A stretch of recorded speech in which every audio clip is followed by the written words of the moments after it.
which survived the snowstorm. Well, you had more of a snowstorm than what we did. We didn't even have a storm.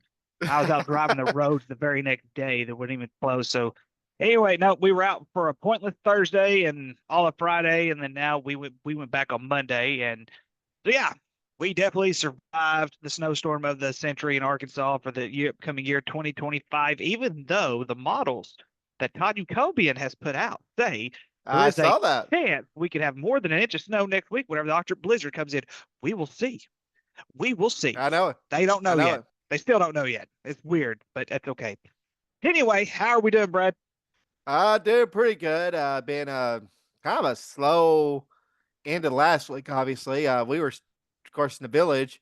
We got about anywhere from 11 to 14 inches of snow in some places here in the village, and roads finally got plowed. Well, my street finally got plowed on Sunday, and Monday I had to take Paisley to the doctor. She has strep, unfortunately, on top of everything, and I was able to get out Monday for that, but that was kind of tricky a little bit. And then Tuesday, Jessamine went back to school. Although Paisley didn't go back to school because she was sick, she went back today. But my wife Emily, she went back yesterday because she teaches at preschool at Jessamine. So she was there yesterday, but so surviving so far. Can't complain. And obviously, we didn't have church on Sunday, so I was on Facebook Live doing that. So yeah, uh, life's good so far. So everybody survived the snowstorm. No one got injured, hurt, or anything like that that I know of anyway. And Yep. so that's always good. But yeah, definitely I was ready. I was ready to get back. I think I want to say we were the only junior high teams that were in. Let's see here. Let me think here. So we last Thursday we were supposed to play Maumelle at Maumelle. That got postponed. Not sure if that's going to be made up or not. So let's find that out tomorrow. We played Watson Chapel Monday, blew them out, and I think we were the only two in the conference who even had school. I think the rest of them were out. Huh. That's So I don't know. interesting. Yeah, that's interesting. I'm assuming Well, they're all going to make them up. We'll see if that happens. And I know the high school, we were supposed to play Pine Bluff Friday, and they moved it to a week from tomorrow. yeah, Jessyville had Bismarck Monday, and that got postponed. And then I forgot who they had Friday. They had some. I had to look about up what they had Friday, but I know Monday's game was postponed against Bismarck, which that's a conference game. So obviously that will probably be made up somewhere down the road. So well, there you go. Is voting tomorrow on who will host regionals and state for baseball, basketball, softball. I think volleyball will also be in there. Yeah, Um, volleyball does have regionals. Yes. and so I'm wanting to say they vote on it now. Yeah. Right, they're voting it tomorrow, but I may have read the article wrong. Mm. Well, it So looks like I'm going to be doing a lot more softball for sure this year. I was actually discussing that with someone the other day. I think it was one of the baseball coaches, as a matter of fact. And I was just telling him, I'm like, my buddy, he's going to nothing but softball this year, it looks like. And so, or if not very close, I said, faster, you get paid the same amount, and you don't put up with near as much BS. I mean, Right. it like if I choose to do it, which I got a new gig. I'll tell you about that here in a minute. I But got a few. I got a few baseball games, but I don't got many. But right now, it's looking like going to be mainly softball this year. that's what it needs to be. If I ever go back and do it again, it's gonna be softball. I don't know if I'll do baseball ever again. I don't know. I may do some ASC this summer. We'll see how that works out. Yeah. Well, I also did it after the last text message, so we'll see. hopefully, maybe we could call a game together on softball because I get invited to these softball tournaments a lot. Especially the last two tournaments I did was softball tournaments. So there you go. Yeah. And I need some money for vacation coming up. I have two of them coming up, so we gotta yeah. Anyway, definitely got a couple of them coming up. One at spring break. Oh, I cannot wait. What I do between now and then. It's not just basketball, it's grad school as well. It's killing me, but we'll figure it out. I'll Yeah, survive. Emily Nah, started her last semester too this week. So I'm ready for it. I'm gonna go back and I don't know if I'm gonna get anything else or not. A part of me wants to. There's a part of me that wants to pursue another master's degree, probably like an athletic administration or something like that, and then go to educational leadership and then get a doctorate. There, part of me wants to get a doctorate. I don't know why, because no one in my I family's don't got one. desire. Yeah, No one in I my don't family. desire that. There's the other side of me that's like, you know what? Shelby's smart enough. She's probably going to get a doctorate anyway. Let's just let Shelby be the first one to get a doctorate. I'll let her have that. I don't I'm want to pay about any more space, student Paisley. loans that I'm already going to have to pay. I don't want to have to, I go was through any thinking the more same thing about schooling. Paisley. Yeah, Oh I my don't have goodness. a desire to get. I am going to go back get my master's most likely. So I am going to go back get my master's. But I just want to get my master's and then be done with it. Because Okay. I'll be honest with you, the reason why I'm getting my master's is opens more doors to me for ministry. I mean, more churches these days are wanting master's degrees. Chaplaincies want master's degrees, especially in the hospice fields and stuff. So yeah, that's the reason why I'm going back. I mean, if it wasn't for that, I'd just be happy go lucky, just have my bachelor's degree and be happy. I can't hear you. I got a bachelor. I'm thinking I'm just going to get a master's of arts. I don't want to do the whole 4 year crap for masters. Because my pastor's even like, look, if you're wanting to get a pastoral, you might as well get a master's in divinity. And because like I said, You it's a see, and see, I was told differently because I had a guy who had a master's of divinity. He said, Brad, he told me this when he said, Brad, if you're going to go get your master's of arts, he said, you're pretty much going to be set up with the same jobs most likely. He said, only thing's difference is you got 2 years of extra education, which, okay, but you can also get some continuing education credits, which that's probably going to, and a lot of the employers and churches would take those too. So, one of those deals. Of course, divinity is more. Those of y'all who do not know what I'm talking about, a match divinity is more like instead of specializing in one area, it's more of you're studying the entire deal. So right. you have pastoral leadership, you have counseling, you have church leadership. There's all kinds of different stuff that you can get, but divinity is like an overall Right. of that instead of And specializing it. if you want to go to be a doctor in the field of ministry, you would want a master's of divinity most likely, and then go get a doctorate. And I don't Yeah, have a desire to be a doctor. I'm sorry, I just don't.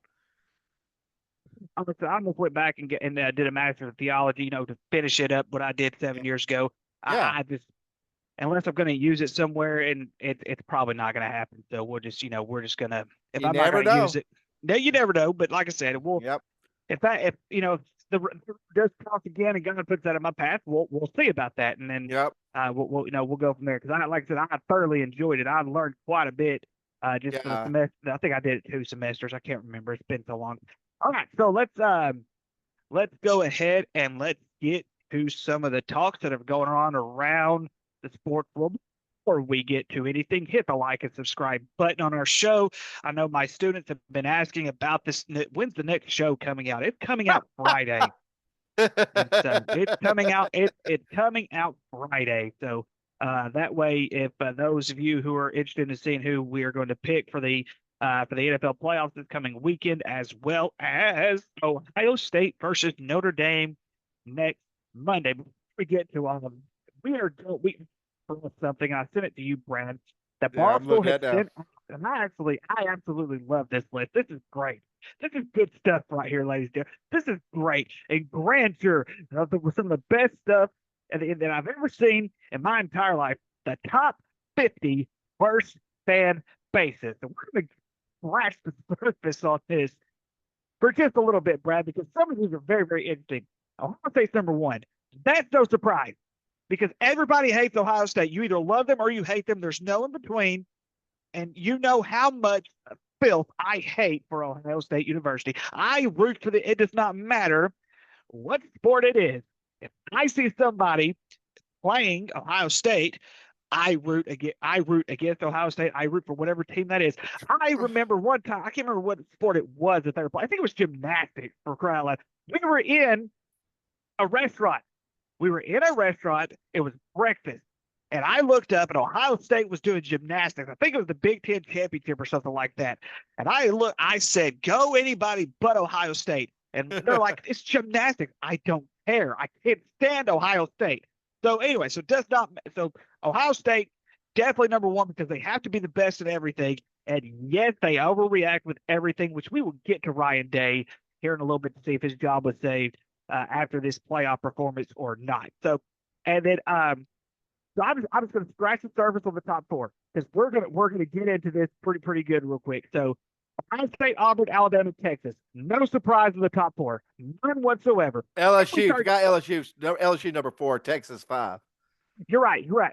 Four, Texas is five. Top five, no surprises whatsoever. Before we get to our surprises, because Brad, I'm gonna let you choose your surprises. Arkansas was number 15. We put the top 25 and said, Yeah, basketball's not looking good, so we might well look for baseball season at this point.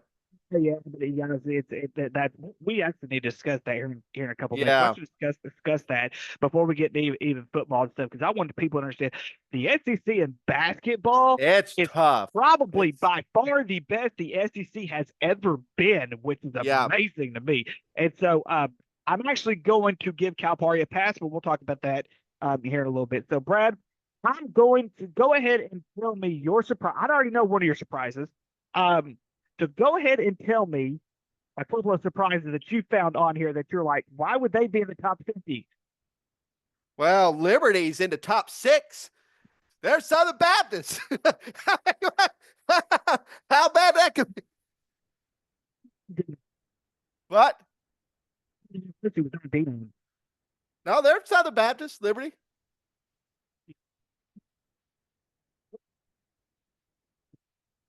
So you got Liberty, number 6. Then you got the Air Force Academy.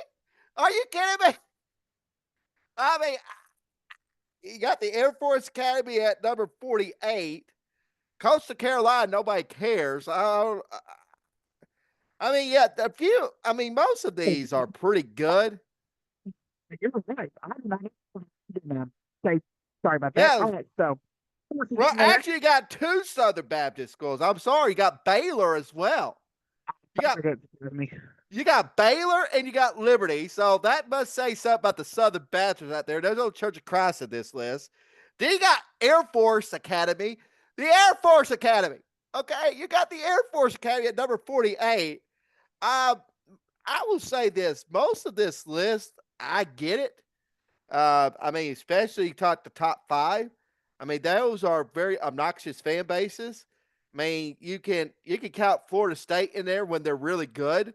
You know, they Miami when they're really good can be there. I met a Miami fan one time while I was on my mission trip to in Haiti, and he didn't realize I was a Florida Gator fan. At the time, the Florida Gators were much better and were on their national championship runs at that time. But anyway, that was that.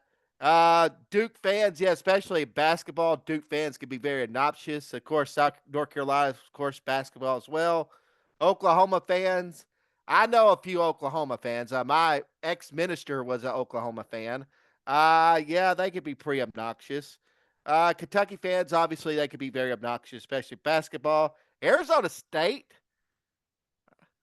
I hadn't heard much about Arizona State in a while. Rutgers, what? Rutgers? What are you talking about? Arizona, East Carolina, the team that you hate the most out football, East Carolina. You always trash them all the time, but they made the list. But I mean, overall, most of this list does make sense as far as I would say worst fan bases. I would just say obnoxious fan bases, which that makes it bad for me. Yeah, but Brad, we're ranked above Penn State and Texas A&M, and here's why I disagree with that. Penn State, Yeah, I know Penn State. Yeah, I agree. Everybody, anybody that knows football will tell you the best 2 jobs in college football. I'm not saying like today per se. I'm talking about 2 dream jobs that anybody would want is Notre Dame and Penn State. You could put Ohio State up in there now because of the history that Ohio State has built in the last 25 years. But as far as overall, where tradition goes, it's Penn State and it's Notre Dame, not in that order. Usually Notre Dame is the top of the list, then it's Penn State. Notre Dame fans, though, can be obnoxious. If you ask yes, Miami, Miami So fans, especially when they came up with Catholics versus convicts.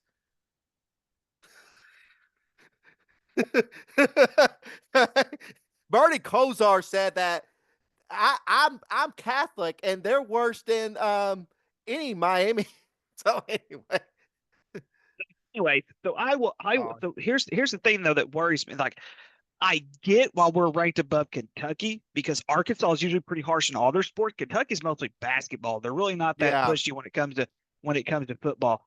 And I think the only reason why I would see that Texas A&M would be that we'd be above Texas A&M is because Texas A&M is football and baseball. Their basketball program is decent, but they don't really care a whole lot about basketball at Texas A&M. At least right. from what I've noticed. I'm not saying they don't care, but I'm saying they don't care as much as what they do. Arkansas is pretty harsh straight across the board. I would say Arizona, about us. I don't know why Arizona State's above, and I would understand why Arizona State would be on there. But Arizona is usually a basketball school. I wouldn't think they would. I fear they'd be more obnoxious than that.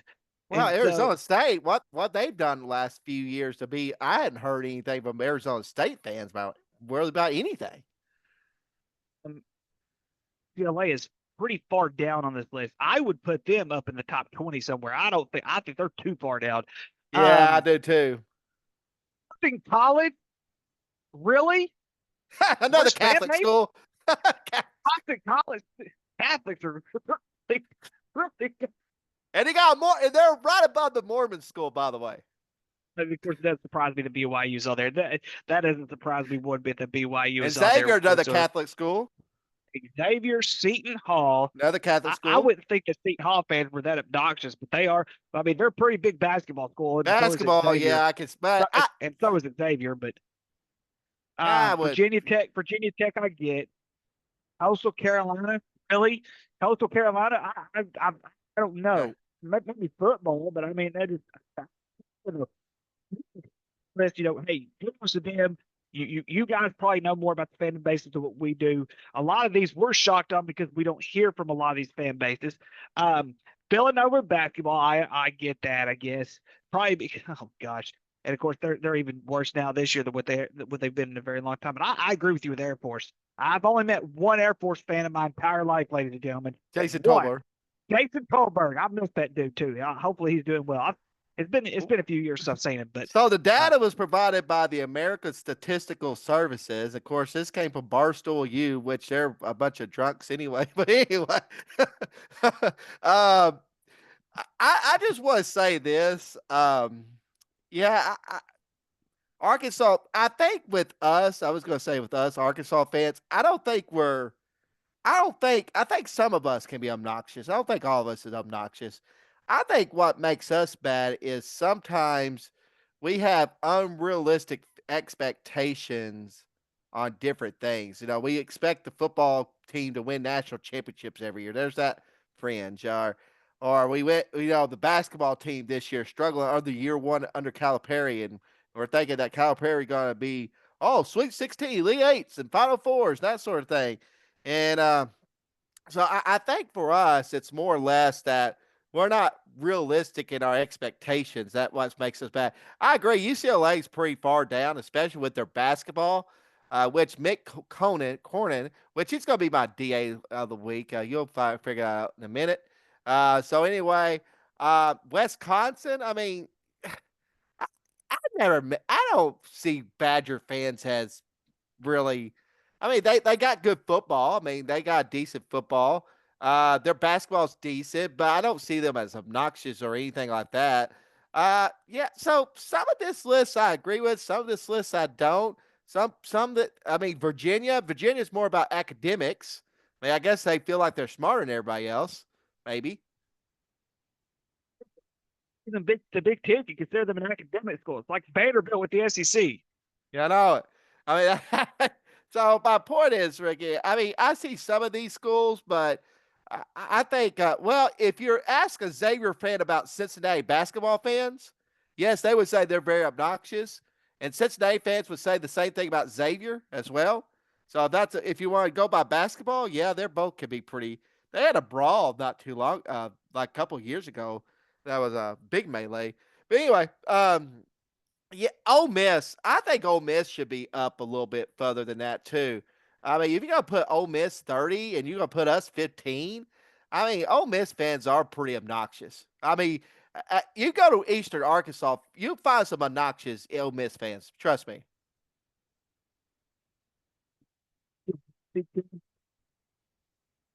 What's that? I can't hear you. Cut down.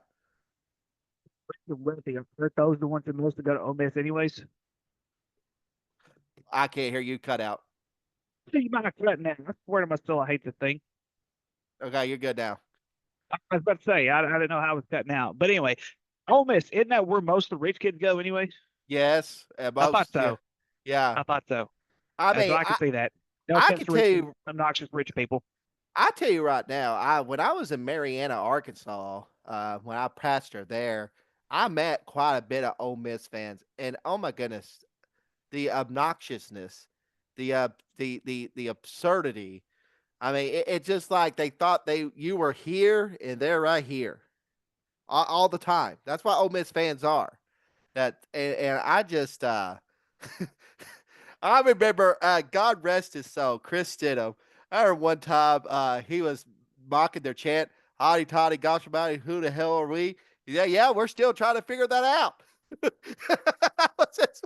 Wait, do that. So God rest Chris Stidham's soul. But I remember him saying that I laughed so hard. Never laughed so hard in my life. Big Razorback fan, Chris was. But anyway, but no, some of this I agree with, some of this I don't. I think some should have been moved up a little bit further, and some of these teams don't even belong on the list. I mean, you could have Michigan fans on there. I can't hear. You are.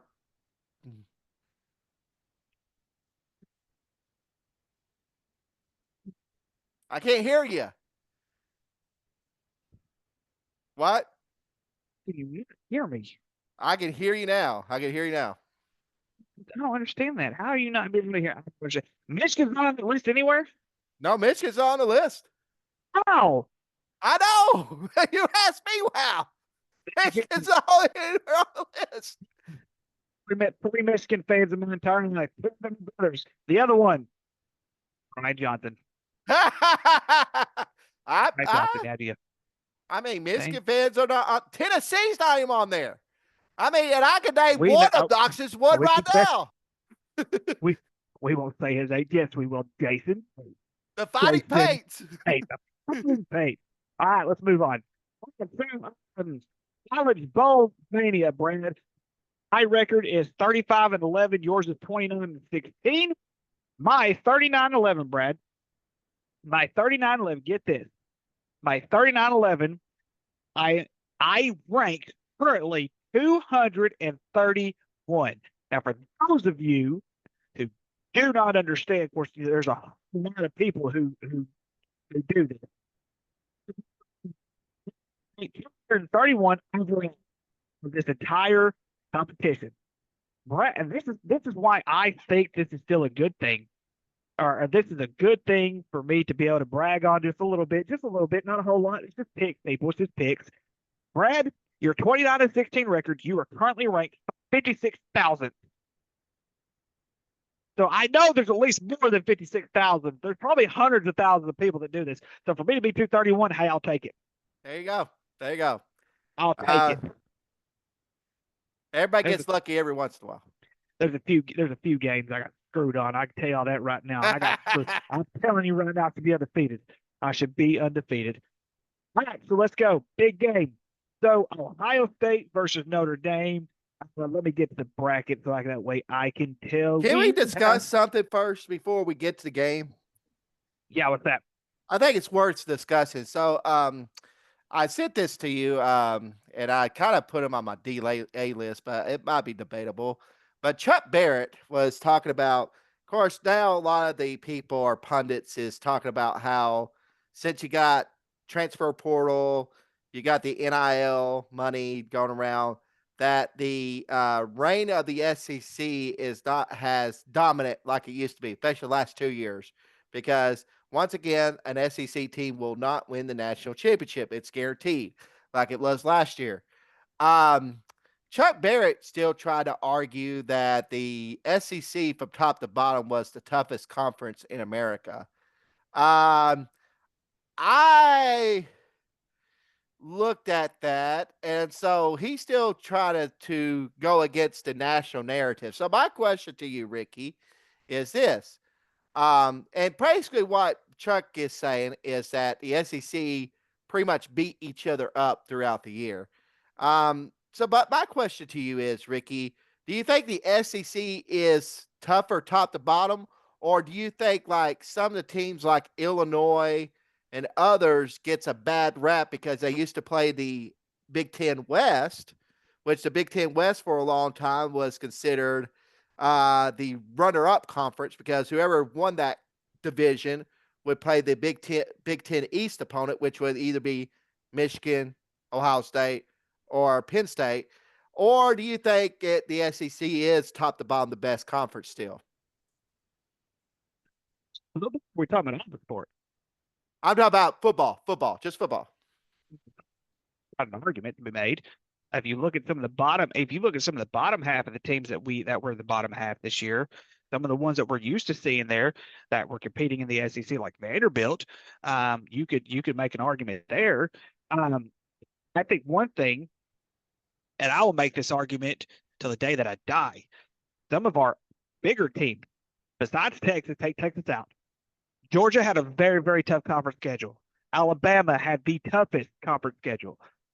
Arkansas had a pretty decent tough schedule. Their schedule's going to get even tougher next year. Florida was unbelievable. Florida's was unbelievable. Tennessee's was close because they had to play Alabama. They had to play Florida, which they lost. Didn't they lost Florida, right? No, they beat Florida barely in overtime. They did. Okay. And so yeah. So in a lot of ways, I would agree with Chuck Barrett and tell it and say yes that he is right. The SEC did beat each other up this year. Which, in the past, we usually have seen one SEC team that has just gone above and beyond the rest of them. We didn't see that this year.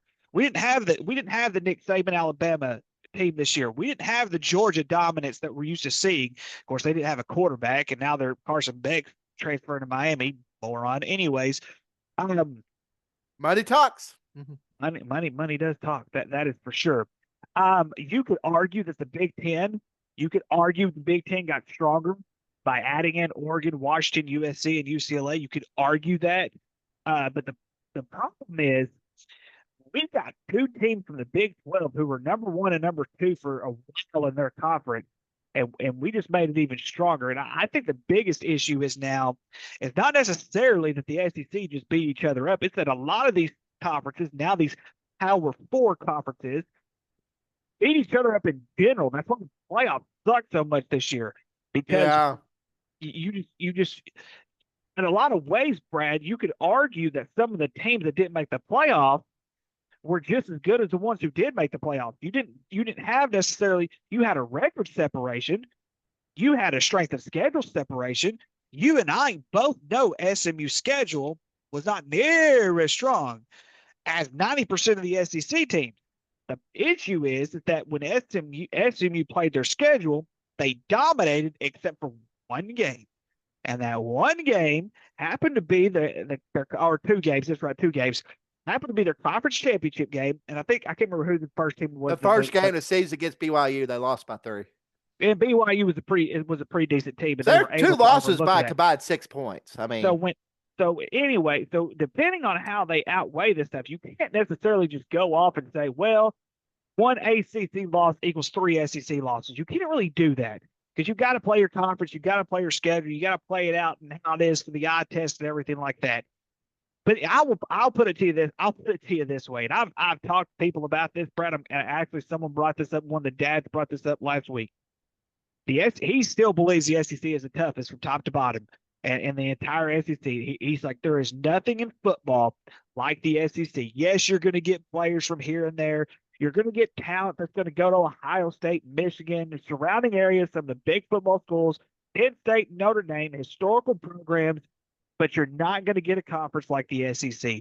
And I don't care what the bowl game said. I don't care what the non-conference game said. I'm telling you, top to bottom, right now, the SEC is the toughest conference in college football. And I will make this argument as well.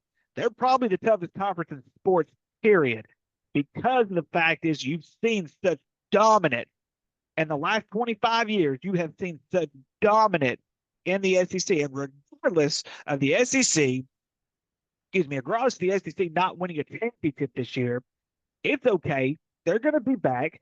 They still hold championships than any of the conferences in the last 25 years.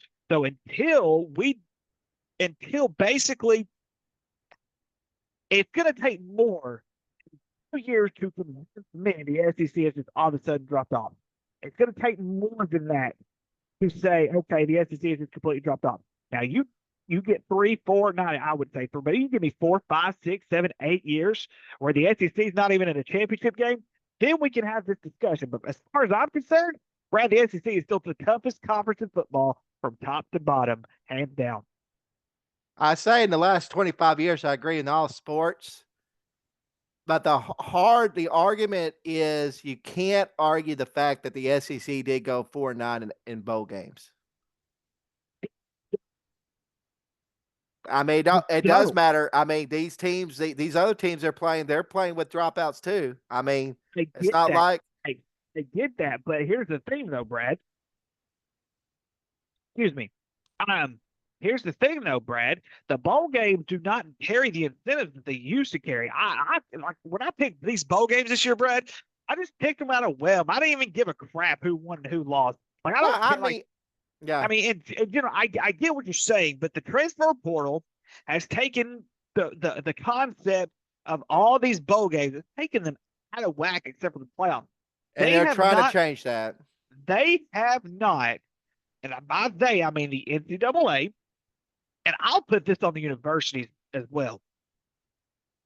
Whoever's paying the NIL money and everything like that, I'll put it all on them. They have not incentivized bowl games like they used to. Brad, there was a time the bowl games mattered. Oh, It I didn't know. matter what bowls you were in the Gasparilla Bowl, the Texas Bowl, the Las Vegas Bowl. I'm talking Oh, about I the agree. Yeah. Outback Bowl, the 6-6 Bowl. Brad, there was a time when playing in a bowl game actually meant something. It was a game that you got to play, and a lot of the times it was saying, okay, we didn't make anything big this year, but we get to play a very good football team. We get to play another game. We get money for it. It's a trophy game. It may not mean a whole lot for us to win a simple little bitty trophy like this because we'd rather win a national championship. But we're going to play this game so that way next year we're going to be even more ready. So that way, if we do get to a postseason where we are playing a national championship game, we're going to be ready. We're going to know what it feels like to step on a field and get ready to play for a national championship if that does come to happen. If it doesn't happen, we're still going to step on the field because we're going to continue to get better. And it's not about that anymore. It's about how much money can I get as a college football player. You have college football players now, Brad, who are making more money than rookies in the NFL. Mhm. Why would you go to the NFL then?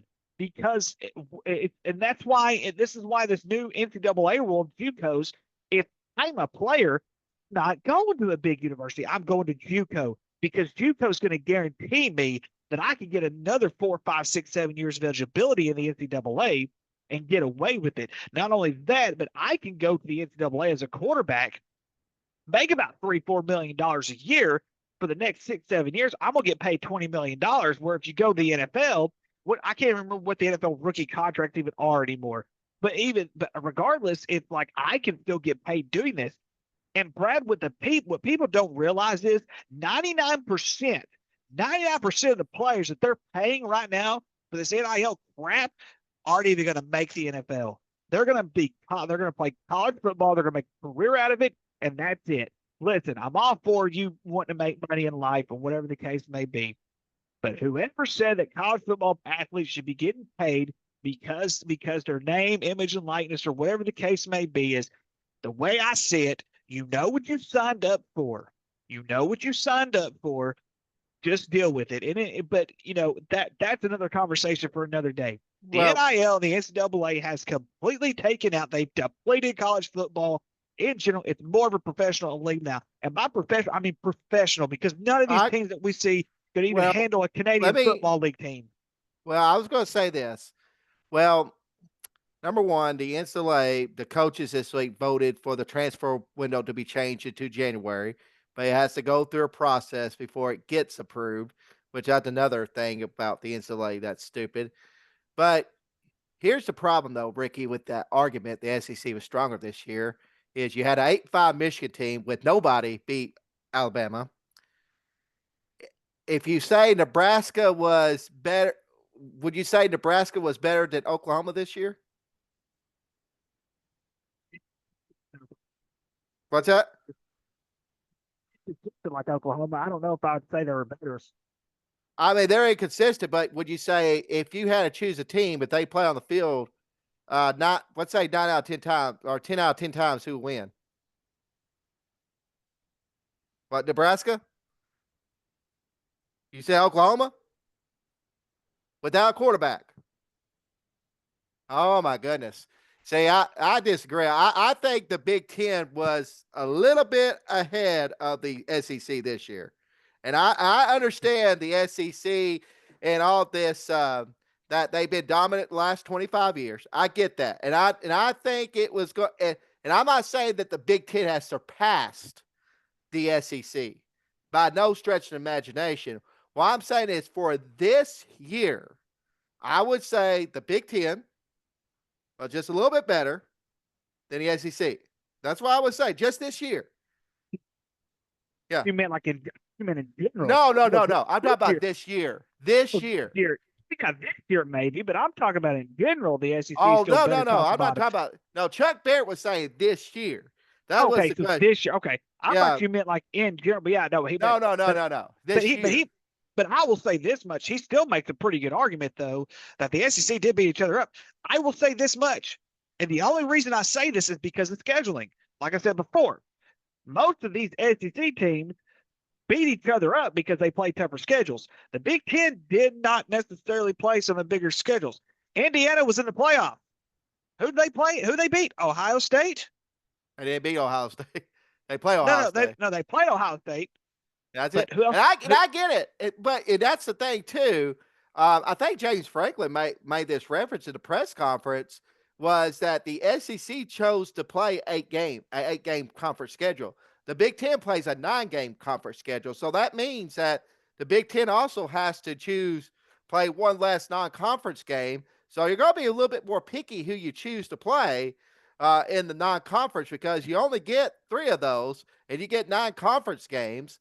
And so, but I can say, I'm just saying this year, and that's okay for the SEC to have a down year because every conference has it. But I'm not, but in general, you're right. I would choose the SEC. If you told me top to bottom, in general, who's the better conference, I would say absolutely the SEC.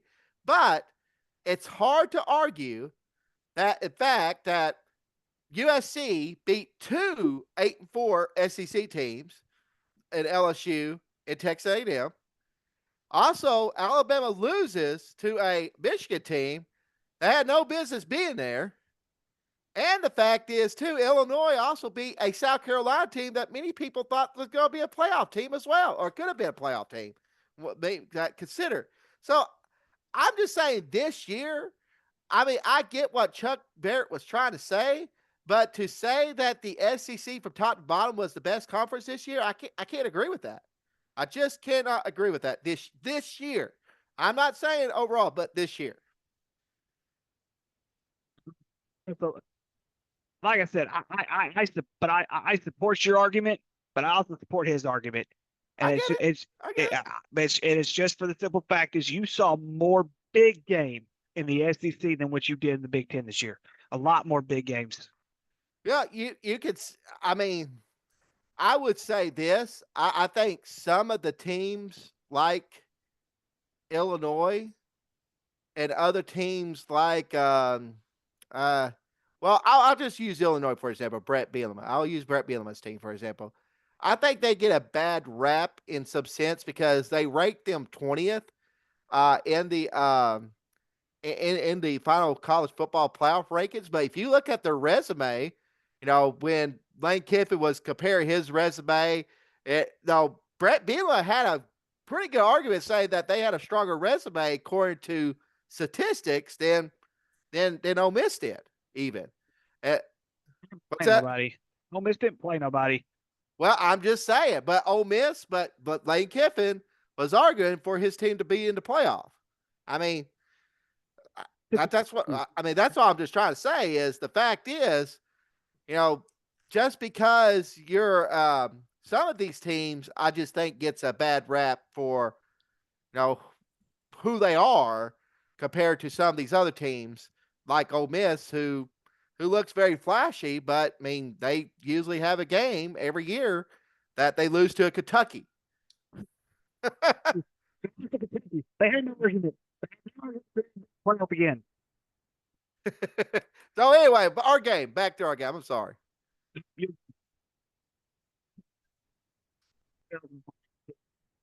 let me find. Let me find. Let me find. You stupid piece of junk. All right, so here we go. We have Notre Dame against Ohio State. Boy, what a game this could possibly be. Ohio State was opened, I think, 9.5 point favorite. I don't know what it is now. Um, so here we go, Brad. Who do you got? Ohio State or Notre Dame? You picked Notre Dame to win the national championship, so let's just remember that too. No, man. um, Easy too. yeah, I had Notre Dame in the game against Texas, and I thought Texas would beat Oregon. I thought Oregon would get past Ohio State. Um, Man, this is a tough one because the thing about Notre Dame is they are probably the one of the most physical teams in the playoffs. I mean, I thought Georgia was probably the more physical team, but because they didn't have a quarterback, that kind of negated that a lot. And of course, Penn State's a Yeah, very physical team too.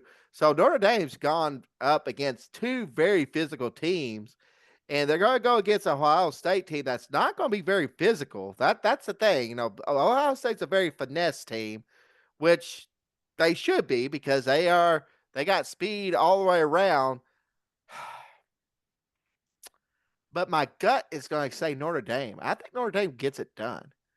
I like their defense. They got Al Golden, who is a very good defensive coordinator. By the way, a former head coach at Temple. Remember what he did at Temple and in Miami, he wasn't terrible, but he didn't have a great time at Miami. But he went to the NFL and came to Notre Dame, and they fixed that defense pretty up.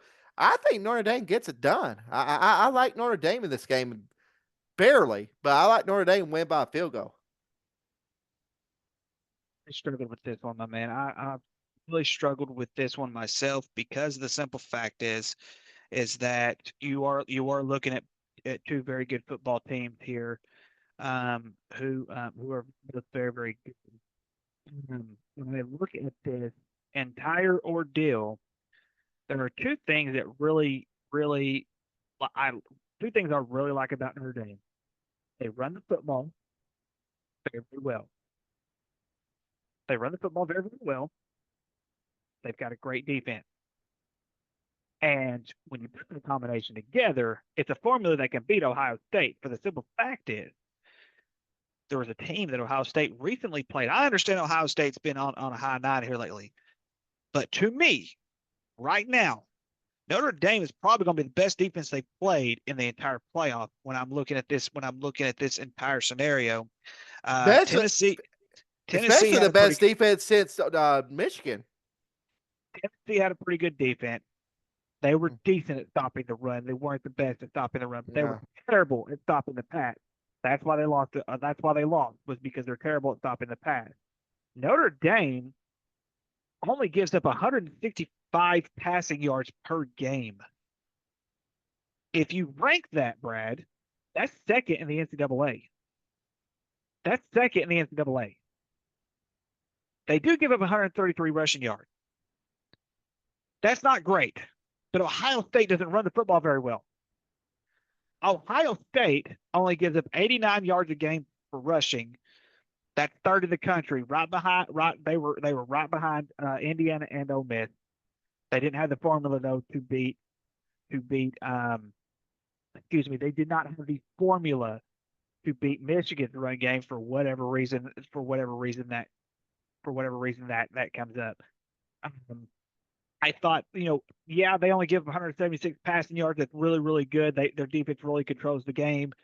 Um, but at the same time, I know Ohio State's played a decent schedule, but they haven't. I mean, they've beaten a couple of good teams. They haven't really ran the table or anything like that. As far as, oh my gosh, they played an amazing schedule. Let's just give them the trophy now. I think Notre Dame gets it done. I think Notre Dame's going to find a way to. I think Notre Dame has a better matchup with their corners than anybody that Ohio State has played this entire year. I believe Notre Dame is going to be a little more physical up front than what I think. I think Notre Dame's front four is just as good as Ohio State's front four is on offense and on defense. I think Notre Dame, and the only reason I picked Notre Dame to win the college football playoff in general is because I thought they had a very, very favorable playoff side of the bracket.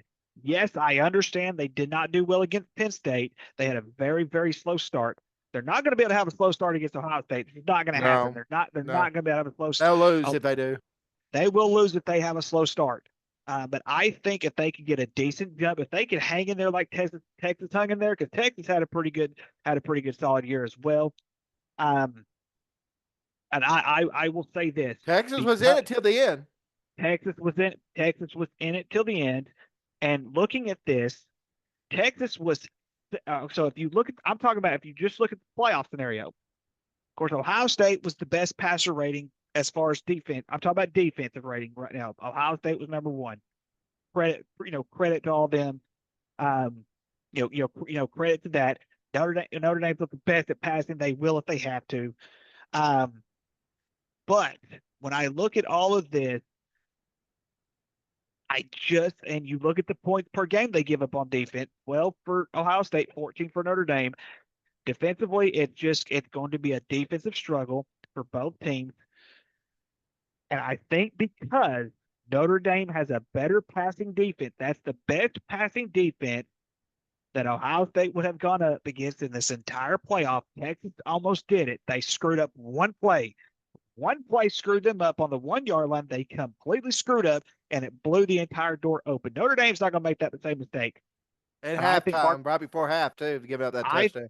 I think Marcus Freeman and Notre Dame is going to fight. I know they're an 8-point underdog. I think they found a way to get it done.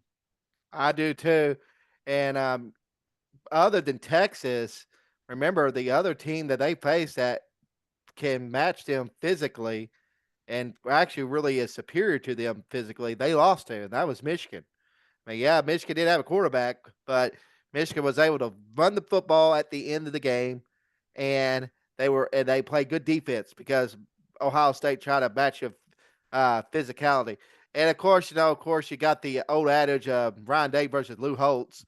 I guess Lou Holtz is going to be easier to find in this game because he says he's going to be there for the game. So if Ryan Day's looking for Lou Holtz, he can find him in this game. so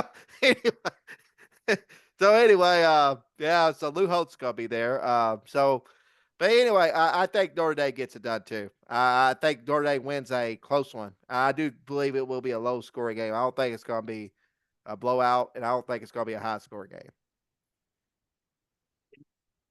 So the worst two commanders were going to win the division, which they didn't win the division, but they still made the playoffs. And people thought I was crazy when I said Notre Dame was going to win the national championship. We'll see. And I they're in had the Notre national. Dame in the final. I just did. I'd had Texas beating Notre Dame, so That is true. That is true. Texas screwed out the one. Oh my gosh! I swear they killed me. I swear that they did that. that's a Oh DA my. move. That's DA. Steve, yeah, All right, DA. so let's get to the NFL. Let's get to the NFL real quick, and then we'll wrap up with basketball because I want to shout out Nate Wichita State. They finally ended their 15,000 game losing streak.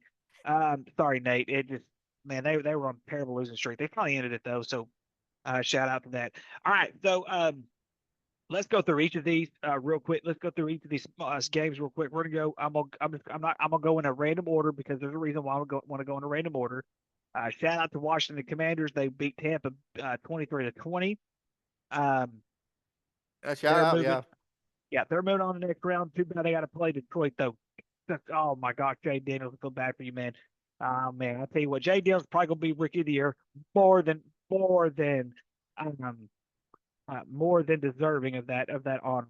I think he's played very good football this year. We're going to see great things from him in the near future. Going up, Eagles beating the Packers. The Packers were low on receiver. They were injured. Everybody, every time you turn around, a Packer was going down. So yeah, that's bad. And so, but I thought the Eagles were better than them anyway. Yeah, they were. The Broncos, oh my gosh, man, they didn't even show up to the game. I mean, they only, Well, I think they had an opening touchdown, and that was it. I mean, give the Bills. I mean, the Broncos hung in there till the third quarter, which, like I said, I didn't think the defense.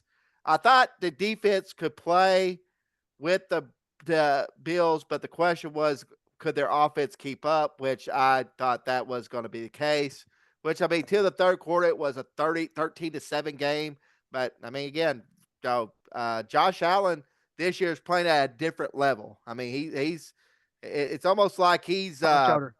yeah, it's a different level this year for Josh Allen. So The Texans beat the Chargers. I was kind of disappointed in that game because I was really looking yeah, for the we both Chargers. had that one wrong. I will say this much though. I think Justin Herbert and Jim Harbaugh, John Harbaugh is a great fit. I think they're going to figure it out eventually. I do wish though that Hunter Henry was still playing for the Chargers. Yeah, That he would be perfect for that system because Harbaugh likes to use those tight ends. He loves to he use the does. tight ends, and so I think that He would be a does. perfect scenario. But it was just weird though because Justin Herbert, I didn't realize this, but Herbert only threw 3 interceptions the entire year. He threw 4 in that game, but one was not his. There was 1 or 2 of them that was definitely not his fault. There was one that was deflected by his own receiver. Oh man, that was terrible. Um, And then get roasted by Dora Explorer. So exactly. All right, so here we go. Um, that was funny. Getting roasted by Dora the Explorer. The Rams beat the Vikings 27-9. Did not see that happen. I thought the Vikings were gonna. great story there. I thought the Reds would win anyway, but great story with the LA Fires. So yeah, Yeah, very good story there. I will admit that that is a very good story. The Vikings became the first 14 win team to lose in the wild card. Man, yeah, that's tough. that's tough to get a wild card as a 14-win team. Tough. Yeah. That's very tough right there. So let's start with the Vikings. Real quick. I mean, we have one more playoff game. The Ravens beating the Steelers, but that we'll get to the Steelers here in a minute. But I want to touch on the Vikings first. Um, they got rid of Kirk Cousins. They thought Kirk Cousins wasn't the answer. Then They're not terribly wrong with that one. I'll disagree with that. But anyway, that's another conversation for another day. Um, anyway, let's see here. The now Sam Donald was our quarterback. Sam Donald basically did the same thing Kirk Cousins did last year, um, except not get hurt. And then he just didn't show up in the playoff game. So their playoff woes are continuing. They're still continuing. And I don't think you get rid of the coach at this point because you're winning because you're just not winning a championship. And I think I think he's gonna be in the hot seat starting next year because of the fact is this is the third year in a row they've lost the wild card. I think so. Yeah. I'd have to go back and look and see. It's been a minute since I think that. But anyway, um, do you have anything to touch on the Vikings? Yeah, I was going to say Sam Darnold definitely hurt his stock the last 2 games of the season. Of course, they drafted J.J. McCarthy from Michigan, which he tore his Achilles before the season started. So he's probably going to be competing with J.J. McCarthy for that quarterback job. And going with the Vikings coach, the thing about it is he is a quarterback whisperer. I mean, let's give him credit. He really got probably the most out of Sam Darnold that he could get out of Sam Darnold. I mean, let's just be honest. We get 14 wins with Sam Darnold. That's pretty spectacular. And there's a couple of those games in the season. If they would have went their way, they actually would have won the division. I mean, that's how close the Vikings was to win the division. So But anyway, I just think I don't think he'll get fired. I think there will be a team that would want him. And if he could go to a team that has a quarterback situation that's pretty decent, kind of like what heck, you know who would be great for him? They Dallas Cowboys with the reclamation with Dak Prescott. I'll be honest with you, it would be here we go. But Jerry Jones will screw that up like he has screwed up this coaching search so far. Like waiting a good week before he actually fires the coach. But anyway, I can't hear you. I can't hear you. Where the thing? I think it's your end. Oh, go ahead about the Dallas Cowboys. I think it's your end. We're not talking about the Dallas Cowboys right now. I We're talking about listen. the Vikings. I mean, who waits a week to fire their coach? Oh, they say, oh yeah, yeah, we're not going to renew your contract. Well, yeah, we're not going to go with that. They were actually trying to negotiate. They rejected. They blocked him from interviewing with the Bears, only to get rid of him the very next week. That's the Dallas Cowboys for you. So, um, so anyway, yes, I will vouch for him to come to the Dallas Cowboys. All right, so Pittsburgh Steelers, they end their season on a 5-game losing streak. 5-game losing streak. That streak included losses at Philly, at twice at Baltimore, at home against Kansas City, and at home against Cincinnati. And of course, they've already said that they're going to retain Mike Tomlin. What is your take on Mike Tomlin? Is it time to? Do you think the Pittsburgh Steelers should move on from Mike Tomlin, or do you think, do you think keeping Mike Tomlin was the right decision?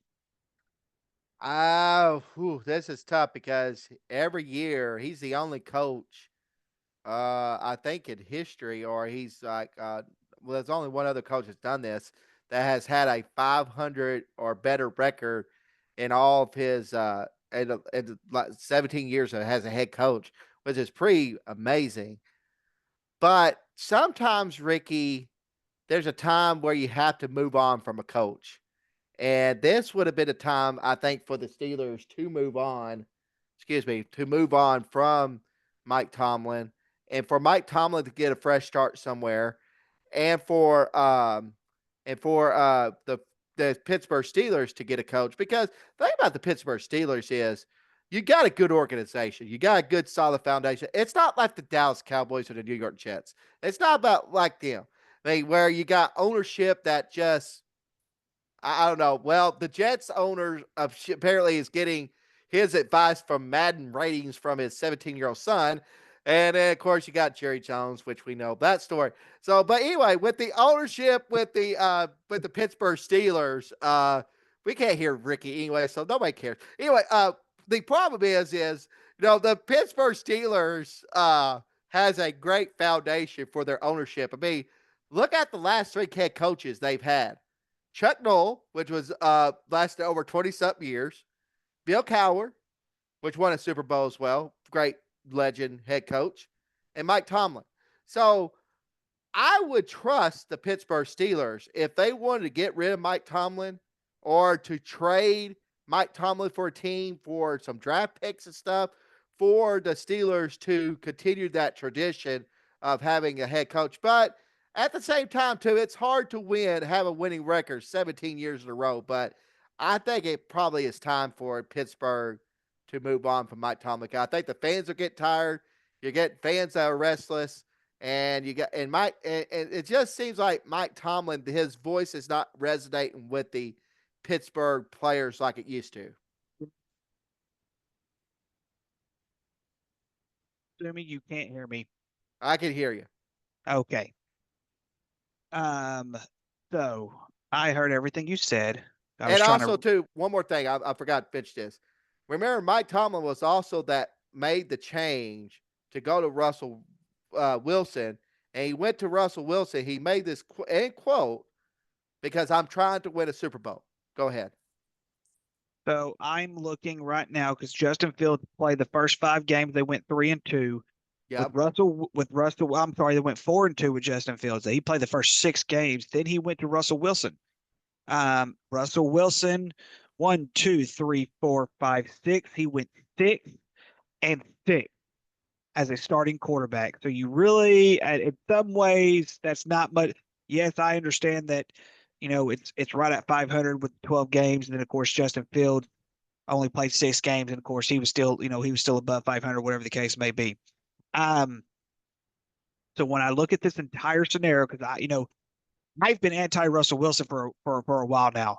I have been really, really harsh when it comes to Russell Wilson. A lot of that was because when he was in Seattle, it got to a point where Russell Wilson football was not mattering anymore to him. He goes to Pittsburgh. He has a fresh start. He had a very, very good start when it came to the quarterback situation there in Pittsburgh. And I'm a huge fan of Justin Fields because I think he got done wrong at Chicago, and I thought Mike Tomlin would be the one to really boost him up. I really wish that he would have stuck with Justin Fields over I Russell agree with Wilson. that. I agree. Just for the simple fact is that yes, I understand that Russell Wilson is a veteran. He's a proven Super Bowl winner, should have been a 2-time Super Bowl winner, but that's neither here nor there. And I understand why he did it because the veteran and everything like that. I get all that. But I still thought you should have stuck with Justin Fields a lot quick. I thought he pulled the trigger a little bit too quick to get Russell Wilson. And so, I but like agree I with said, that. I understand because they were struggling offensively with Justin Fields. They gave Russell Wilson the start. Um, Great start, and then eventually it just wore off to where Russell Wilson went back to being Russell Wilson. I look at this because I still think Mike Tomlin's the greatest coach in the NFL right now. And it's Hmm. it's hard for me to say that it's time to move on, but there is a time, like you said, that the voice just not doesn't it doesn't resonate with you anymore like it used to.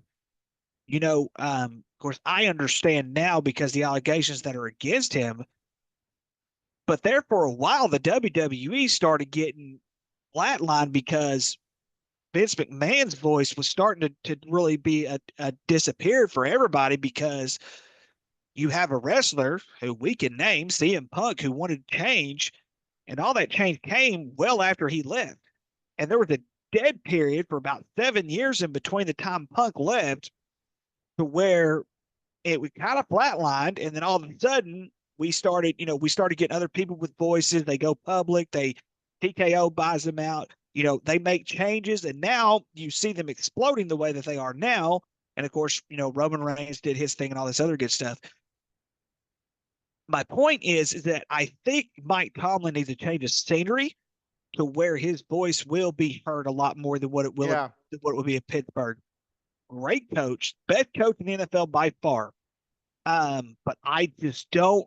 I think his time is up, and I don't know. I had no expectations this year for him, but I do believe, Brad. I do believe that if we see this same scenario where you have this great start and a sloppy finish, one round out of the playoff without any kind of significant, I mean significant, like AFC championship game, significant, it might be time to pull the trigger and get Mike Tomlin out of Pittsburgh. And I hate to say that, but he's going Yeah. to get a job, but he's going to get a job elsewhere. But Well, it's just time to move on in Pittsburgh. well, it happens to great coaches, Ricky. You look at Tom Landry. It happened to Tom Landry back in Yes, the it did. eight or late in the 80s. It happened to, I mean, it actually happened to Chuck Noll, but even though they did make a playoff his last year, but it happened to Chuck Noll with Pittsburgh. Um, Nick Saban felt like his voice wasn't being heard as much anymore. When he also with the NIL too. I mean, Nick Saban was the same way. Coach K was the same way. Roy Williams. I mean, heck, we actually saw it a little bit in Arkansas towards the end with Nolan Richardson. I mean, we saw that towards the end as well. So sometimes, you get to a point where they need a different voice. You need a different scenery. I mean, heck, look at John Calipari. Happened to him at Kentucky.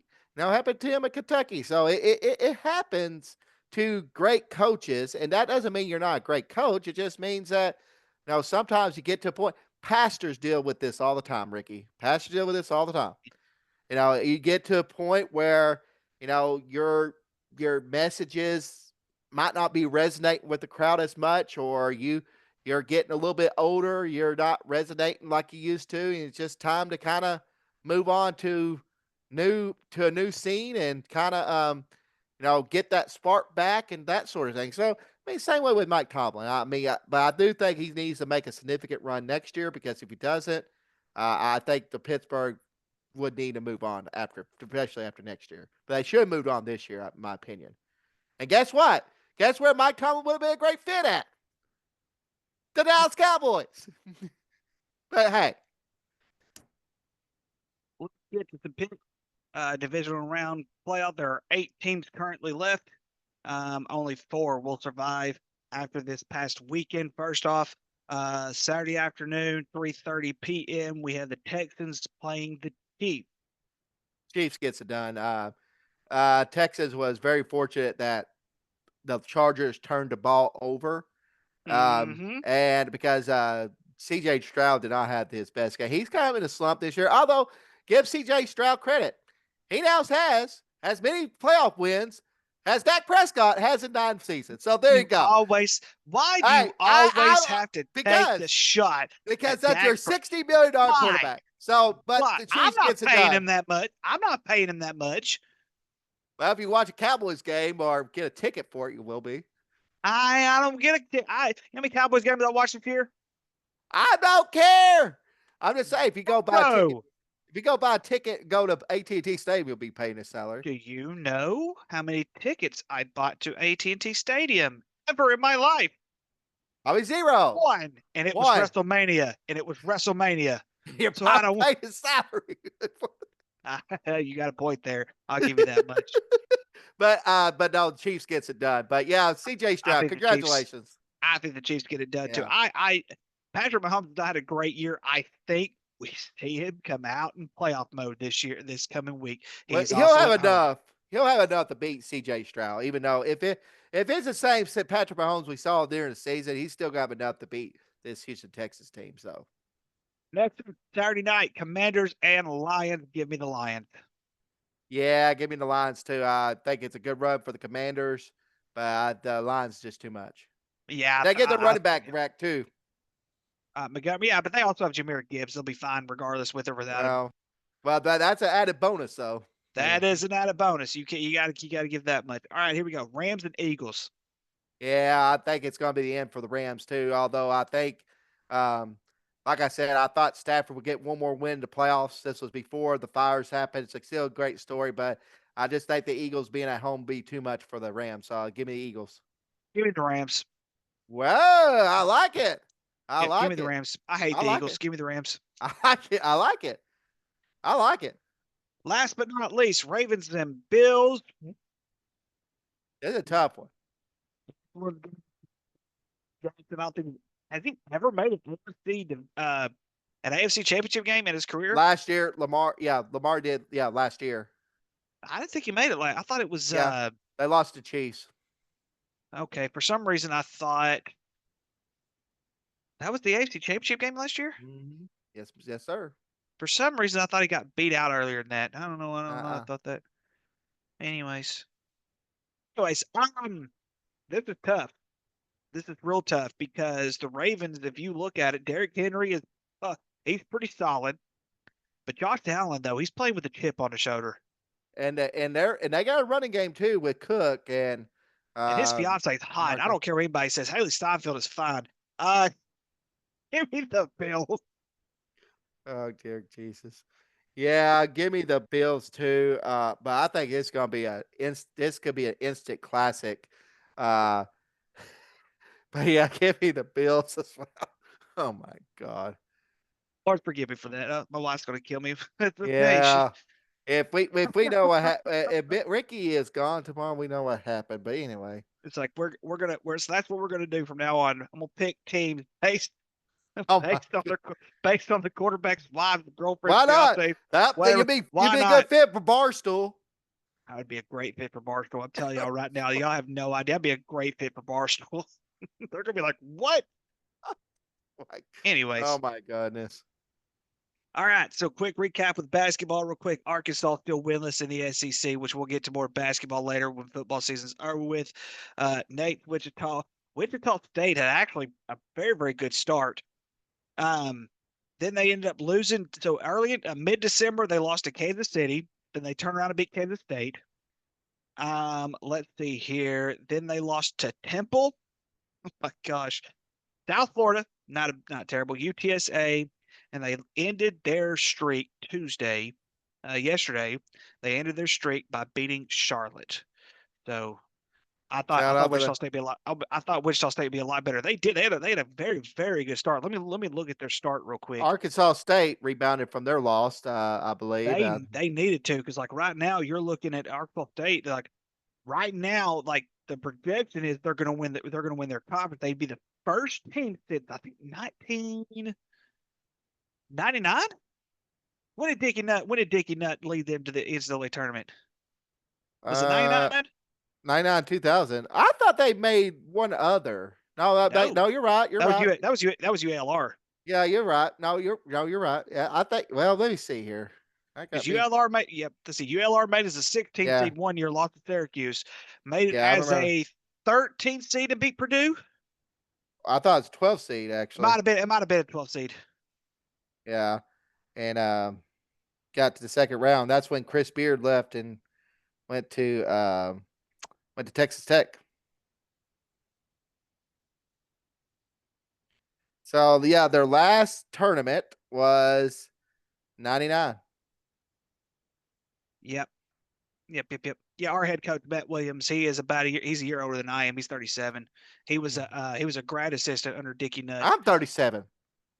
He was a grad assistant under Dickie Nutt at when he was at SEMO. Yeah, yeah, no, yeah, He's that he's was our. got. I'm gonna get him on here one day. He's got some great Dickie Nutt stories. I'll tell you one of them when we get off the air. There's one you'll really crack. You'll really crack up. You'll really crack up on this one. It's a good one. He's probably gonna kill me for telling you. He won't care if I tell you or not. He's a good dude. You'll like him. Get him on the show. Then I go get Joe. You'll have to meet Joe one day. Joe's a good dude. Uh Joe's a That'd be good dude. He's a great. good American. And everything. I had to get Joe on here one day and everything. We need to get guest on here. We haven't guest him forever. Terrible. Yeah, Feel like terrible host right now. You need to get your background back, by the way. Why am I the only one with the background every single week? You want to sit I here know. and I need to point get my out back. my Dallas Cowboys, but you won't get a good background. Well, again, I'll get my background, and then of course, but I mean, I'm just being like the Dallas Cowboys, lazy and Oh, for the love of no God. to drag it out this thing. Yeah, you're gonna probably end up with Deion Sanders. Congratulations, Don't remind me. Don't remind me. Please don't remind me. It's already Deion hard enough. Sanders. It's already hard enough being a Cowboys fan, but now that you're rubbing it in, oh, goodness I gracious. mean, good gracious. I mean, like Dan Patrick said, no, I mean, in all seriousness, Dan Patrick is said it the best. They gotta figure out to find somebody that can fix Dak Prescott because you're stuck with them. I mean, you're That's stuck very with them right true. now. I mean, That's very true. and the thing about it is, Deion Sanders is not going to fix Dak Prescott, and that's the problem. I think Deion Sanders will stand up to Jerry Jones. He will do that, yes. I think he'll stand up to Jerry and be like, Jerry, this is not how football goes, and you know it. We're going to figure this out. I mean, I think he's not a yes man. A lot of the coaches that Jerry's hired have been yes men, and he's Yeah, not one there's of them. only been two coaches that Jerry Jones has had that has not been yes man. That's Jimmy Johnson, obviously, and Bill Parcells. Yep, Bill Parcells the other one. The rest of them, Jason Garrett, definitely a yes man. Mike Yeah, McCarthy, definitely a yes man. So yeah, I yeah. mean, you just Bill, gotta have.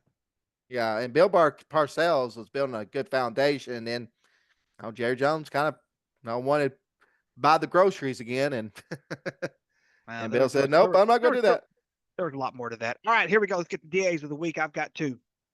I got a few myself. First day of the week goes to this lady here from Bay City, Florida, Octavia Wells. Has she was trying to text her drug dealer, she ends up texting the sheriff's department instead. Um, Number one, kids, do not do drugs. That's number one. Number two, drugs are bad. It actually harms more than just yourself, but it harms family relationships and everything else. And number three, make sure you have the right number you're texting, especially not have the sheriff's department that you're texting if you're gonna do. Oh my goodness. So first day of the week goes to the Octavia Wells from where did I say she from? I know she said from Florida, which that makes sense. Bay County, Florida. Florida. Okay, okay, okay. All right then. All right. So my first DA of the week, we saw this video. I said it to you, Brad. I saw this video of this person who had a fire in front of this big old propane tank. Did they not know that propane's flammable? How stupid can you be to let's hey, how about this? Brad, we're gonna set up a fire next to some gas tanks up there at the gas station somewhere, in some random area and set up gas. Do they not know that gasoline and propane and all that's flammable? I'm assuming not. Are we that stupid in society? Are we that dumb in society to these days, Brad? I don't understand it. First day of the week goes to the person who was building a fire in front of the propane tank. A huge propane tank, by the way. My second day rate goes to Amir Doctortree. She is a staff member at a New Jersey school. She threatened to kill her principal, which that's never good. Again, we want to make sure you have a good teacher principal relationship here. Ricky, if you have any problems, let's just talk it out before you start doing stuff like that. But yeah, this idiot here made a threat, and there's other additional charges made. She made this on a via social media page. Oh, by the way, they do pay attention to those things, so make sure what you're putting on your social media as well. So my second DA of the week goes to this teacher, Amir Doctory. I've got a great relationship with all my administrators, and even now, that's yeah, my administrators are awesome. I have no complaints whatsoever about my principal or anybody. I'm telling you, Brandon, they do a lot of wonders. I'm telling you right now, I'm blessed with them. They don't need to go anywhere. So I forgot that I had a third TA of the week. So here's my second. My second TA of the week goes to the dude, Michael Thomas Lewis, who stalked, who was accused of stalking Caitlin Clark. Yeah, So idiot. this dude Yeah. went into court, yelled very out loud that he's guilty as charged, and the judge ended up declaring not guilty. Come on, man, are we serious? And told him he had the right to remain silent, by the way. Yeah, he hit this Listen, guy. listen, people, stalking or any other illegal criminal activity is not cool whatsoever. But come on, people, you have a right to remain silent. That means you shut your mouth. And The he Fifth shut his mouth. Amendment is there. I'm just saying, it's like there's a reason they do this. They do this to protect you from yourself. Yes, he's probably guilty, but it's like let a jury of your peers let them decide that. Come on, people. There's a reason for these laws. Anyway, goodness gracious. It's not like the golden age or the ancient days where the judge would look at you and he just look at you like this. You wouldn't have a chance to defend yourself. Execute him, and then you're done. I mean, come on, people. This is Yeah. the United States of America. Shut your mouth. My third day of the week, in honor of his farewell address, goes to Joe Biden. I'm trying to keep my composure when I say this. Way. This is the last Joe Biden DA of the week we will ever have. I know it. And this is a good one. So, while giving a briefing on the California wildfires, he turns the briefing over to his vice president. You know what he says to her? Uh-uh. Fire away. No pun Oh intended. my God. Are you stupid? Fire away. No pun intended. During the California wildfire press briefing. So if you want to summarize his presidency right there, there you go. So my final DA of the week, and for the final time probably ever on this show, is Joe Biden for his blunder or his no pun intended line, fire away during a briefing that it was addressing the California wildfires. And now we'll see Trump get inaugurated this next coming Monday. And You so can't make this up. you can't make this stuff up, people. I'm just serious. You can't make this stuff up. We read this stuff, ladies and gentlemen. I'm telling you, it comes up in front of your face. All right. There are people who do stupid stuff, and it's just part of it. So my final day of the week will go to Rex Ryan. Rex Ryan addressed on national television that the Chargers were basically having a bye weekend by playing the Texans, and then they turned the ball over 4 times, and the Texans wins by 20. Yeah. Right. Right. Yeah, that was pretty bad. Yeah, Rex Ryan. Of course, he also interviewed for the Jets job, so that could make him a DA just for interviewing for that job again. But anyway, maybe they hire him. I mean, after all, it is a complete dumpster fire, and Rex Ryan probably desperate coach a job somewhere, have a coaching job. So there you go. So yeah, perfect fit. But anyway, yeah, that was I heard that too. That's pretty bad. Pretty bad. Yeah. Not Joe Biden bad, but that's pretty bad. No, Brad, it's probably not Joe Biden bad. You're probably right about that, but it's still funny. Fire away. Let's see. Yep. Yep. All right. All So right, Brad. again, So guys, ladies and gentlemen, always remember as long as the human race exists, there will always be DAs. exactly. Always DAs. Ah, what a week it's been. Still have another few days to go. Basketball season, still a few more weeks for basketball season. Ooh, my new gig. I didn't tell you about my new gig. No, You he ready for didn't. this, Brad? You ready for this, Brad?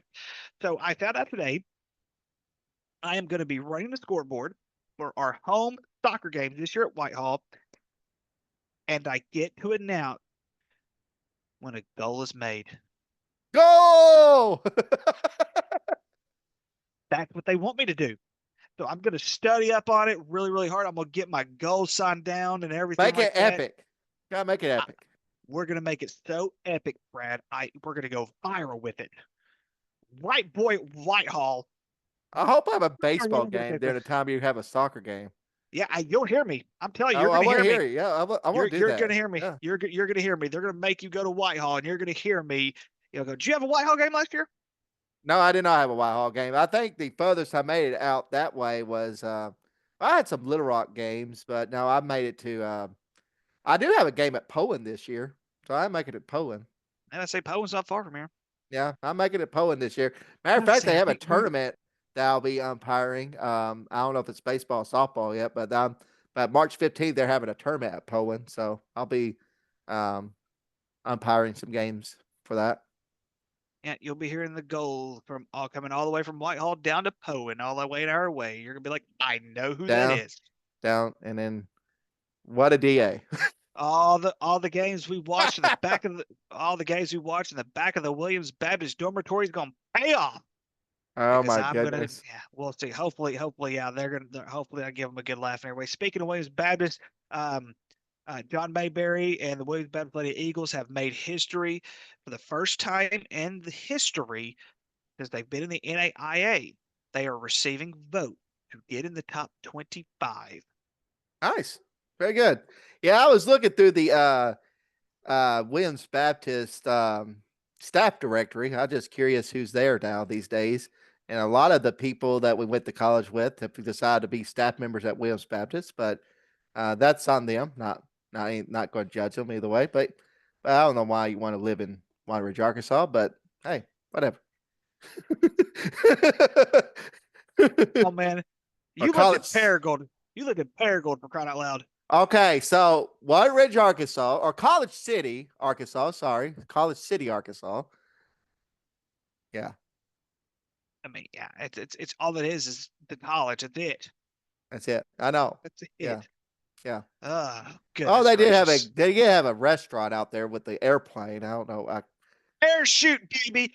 Parachute, man. I miss Polar Freeze. Why did y'all take Polar Freeze away from me? This is, I didn't really wasn't too you crazy about the watch your parachute. you watch your the parachute. I thought you were gonna say Polar Freeze. No, I was I gonna say would you say Polar Freeze. No, Polar Freeze is watch good, your but that mouth about parachute. Polar Freeze. Polar Freeze was amazing. Yeah, They took the parachute was restaurant not away. great. It was Parachute time was. though. Yeah, Parachute wasn't well, that great. It was still decent though. It wasn't I that great. mean, yeah, but it wasn't like everybody bragged on it. I'm like, what's so special about this? I mean, other Now than eat, you sat sat in in the your old airplane. airplane. That was Yeah, it. sat in, that's all. Yeah, yeah. The I food can wasn't that great. I can do that whenever I fly to Miami this summer, and whenever I fly to Orlando here in a couple of months. I'll be able to eat, a There you snack go. and drink a Dr Pepper or a Did you Coke get or your game report in for the? oh, I did that weeks ago. I Oh, did that the first, yeah. I just did that. I finally got it. Yeah, I'm like, oh, I that's did good that today. weeks ago. Yeah, I did it weeks ago, and I'm like, I need to email Christy to make sure that Yeah, I had happens. to All right. email her and my representative because the spring clinic is on a Sunday, and obviously I can't do that. No, you can't do that. No, definitely. Oh yeah, I'm gonna miss church today because I'm going to attend the spring. That's great. Yeah. Yeah, Your that'll be job. great. Yeah, no, exactly. So yeah, I can't attend that for obvious reasons. But anyway, so I had to email James O'Neill's my AOA rep, so I had to email him. I also included Christy in it just in case. So Well, that is it, ladies and gentlemen. We are done. This will be posted Friday morning. Hopefully, you have a great weekend. Hopefully, you don't get an Arctic blizzard coming in. So, oh, wait, everyone's getting an Arctic blizzard coming in. and don't be a Maybe some more DA. so. And don't be a DA. So, we're all right. From Talking Sports with Nooner Ford. Good night, everybody. Good night.